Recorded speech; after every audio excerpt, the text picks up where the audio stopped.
Herkese selam. Bugün Dönemeç'teyiz. Van'ın izi kalmış cennet köşelerinden birindeyiz. Arkamızda böyle küçük minik bir şelale var. Çok berrak içilebilir bir suyu var buranın.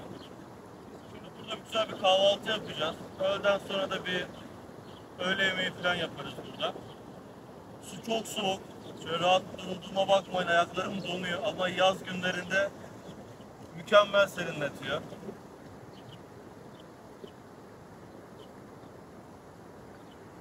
Burada suyun içinde güzel bir Van kahvaltısı yapalım bugün.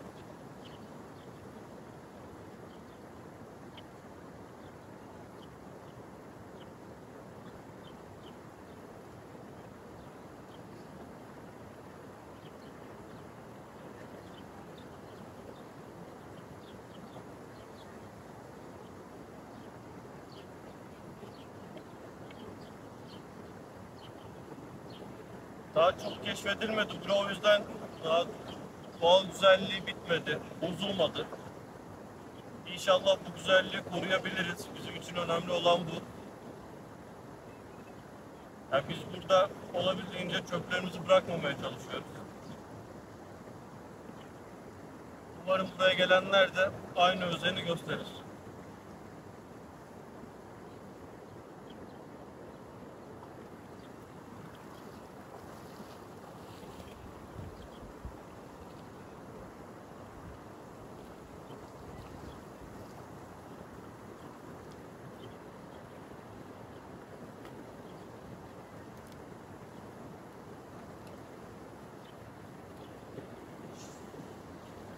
Yani dediğim gibi buranın suyu içilebilir olduğu için her şeyi burada yıkayabiliriz. Hiçbir zararı yok.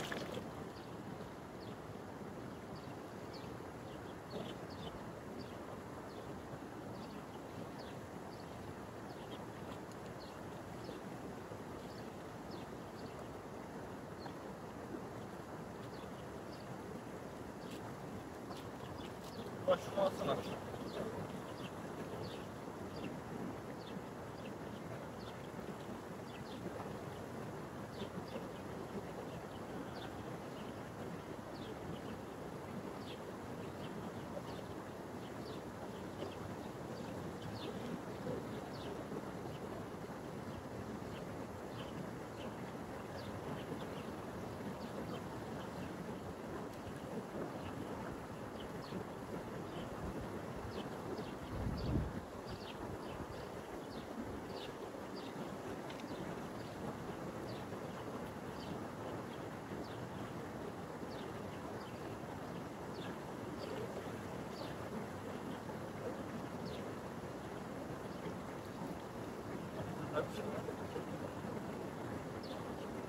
Pişecek gibi. Çok güzel. Ha. Bu da ne rakı için? Ne rakı için? Getirdik. Suyu aklımdaki şey. Yapma öyle diyorsun. Burada çok şey gördüm. Şimdi buradan dolduracağız. Tabii.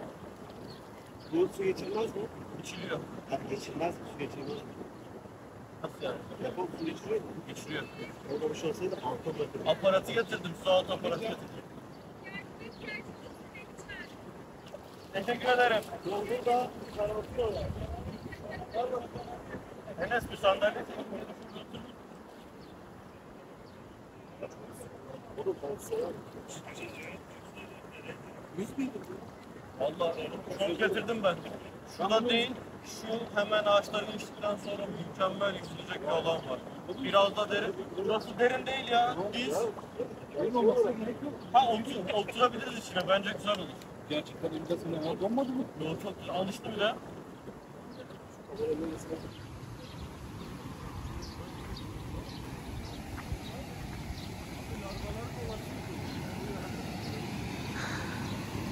Enes Şef'im, bugün ne yapıyorsunuz bize? Bugün patates kızartma yapıyoruz.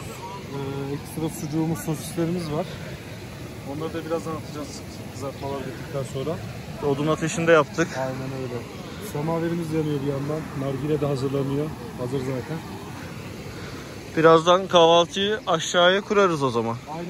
Su çok güzel zaten. Suda da yüzeriz bir Biraz soğuk ama yüzülür. Şöyle bir yakından göstereyim. Şu suda yüzdüğümüz zaman önümüze 5 yıllar katabiliyoruz.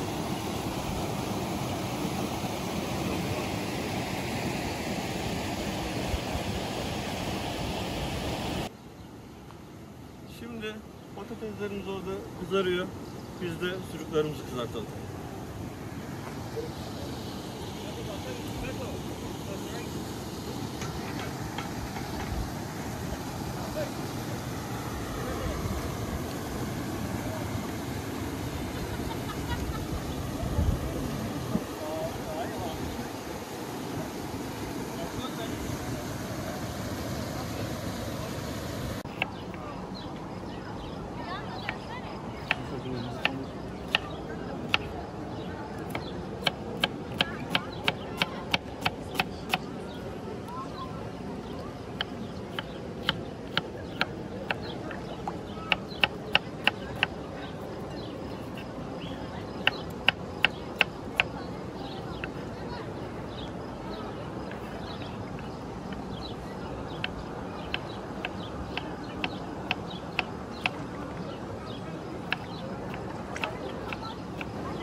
Abi çıkışta da bir yeni eski bu şekilde.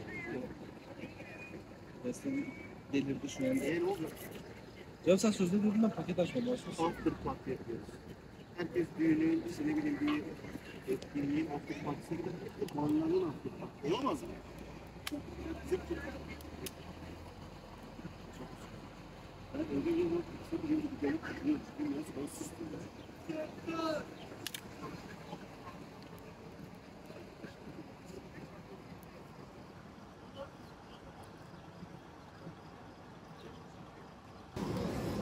Nasıl bir bölümler?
Ben seçtim abi.